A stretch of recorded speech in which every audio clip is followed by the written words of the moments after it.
Meu nome é Natane, tenho 32 anos, tenho 2 filhos, o Benício de 1 ano e 6 meses e o Pierre de 7 anos, e moro na Vila Nova. O Pierre, que tem 7 anos, que é autista nível 2 de suporte.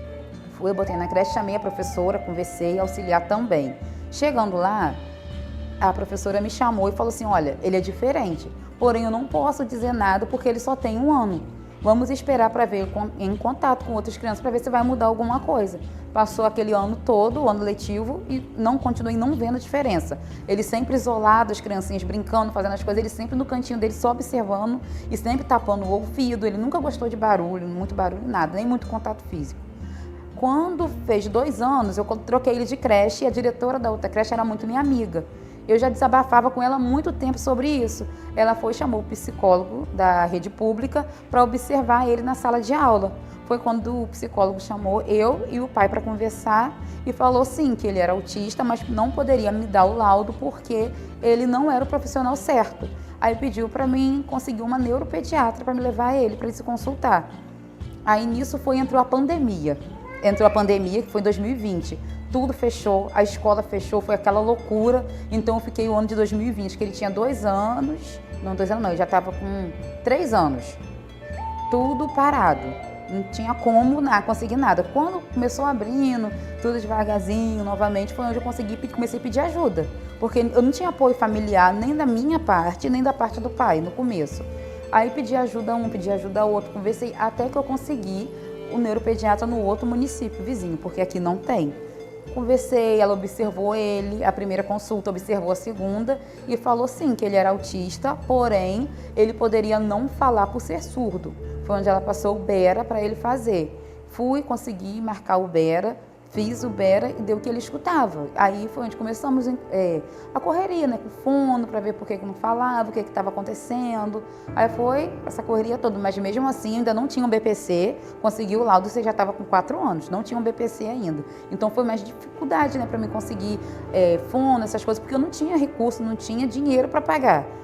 Consegui o BPC, foi onde ficou as coisas mais fáceis, porque aí eu consegui pagar fono, consegui, eu e o pai dele entramos num acordo para ele, ao invés de pagar a pensão, pagar uma escola particular e eu arcava com o custo dos medicamentos, de tudo. Aí o pai dele, como ele tem um plano de saúde, paga a escola hoje em dia e eu consigo pagar a fono, a psicopedagoga e as outras terapias, assim, psicóloga, essas pedagoga, ele consegue na APAE. E é o que ele faz hoje. O Pierre, ele estuda na APAE de segunda a sexta, de 7h30 até as 11h30.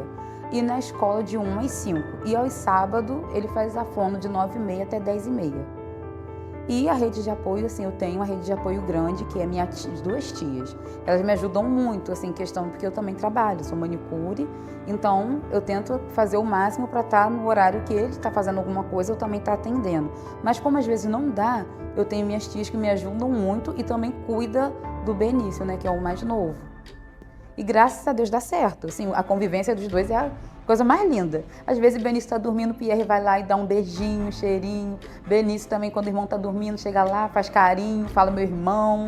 E é assim que eles vivem, não brigam, não tem, não, graças a Deus. É bem, acho lindo, né? Fico toda boa quando eu vejo.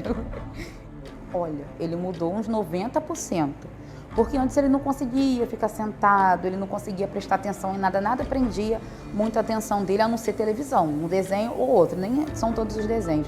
Hoje ele já consegue ficar sentado, hoje ele já se comunica mais, você vê a diferença até no comportamento, em questão de aceitar, porque antes ele não aceitava o não de maneira nenhuma.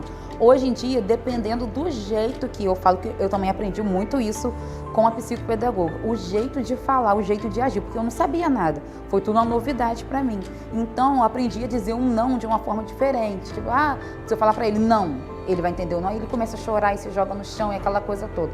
Agora eu já falo, não, vamos ali, depois, com esse jeitinho, eu fui aprendendo, então eu aprendi a lidar melhor com ele e automaticamente ele melhorou muito o comportamento. E a questão da fala, ele melhorou de 90%, porque ele não falava nada. Hoje em dia ele já fala palavras curtas, mas objetivas, que dá para entender o que ele quer, porém ainda não forma frase, mas a evolução tá ótima. Aí eu fiquei muito feliz, também com muita esperança, porque aqui não tem um olhar para os autistas. Tem assim, tem um grupo de umas mães que tentam se reunir, tentam lutar pela causa, mas nem sempre conseguimos praticamente nada. Não tem um apoio para as mães principalmente, porque nós, querendo ou não, nós somos assim, muito sozinhas. Apesar de termos família, termos tudo, mas somos sozinhas. Às vezes que conversamos uma entre as outras e até assim, alivia um pouco, porque é uma carga assim, como que eu posso dizer, é cansativo, é estressante, e ter com quem você conversar sobre o dia a dia, sabe? Sem ter aquele sentimento de culpa, porque a outra pessoa sabe realmente o que você está falando, não é que está reclamando, entendeu? A gente não tem isso aqui. E ter esse projeto, assim, dá uma esperança para a gente de poder ter um olhar melhor para os autistas, ter mais oportunidade para eles serem vistos e ver que não é só uma pirraça, não é só uma falta de coça, não é só uma birra, não é só uma falta de educação, chamar mais atenção, não é isso. Eles têm o comportamento deles diferente e precisam ser entendidos e não julgados. Eu penso assim. Posso dar um abraço? Pode. Tchau.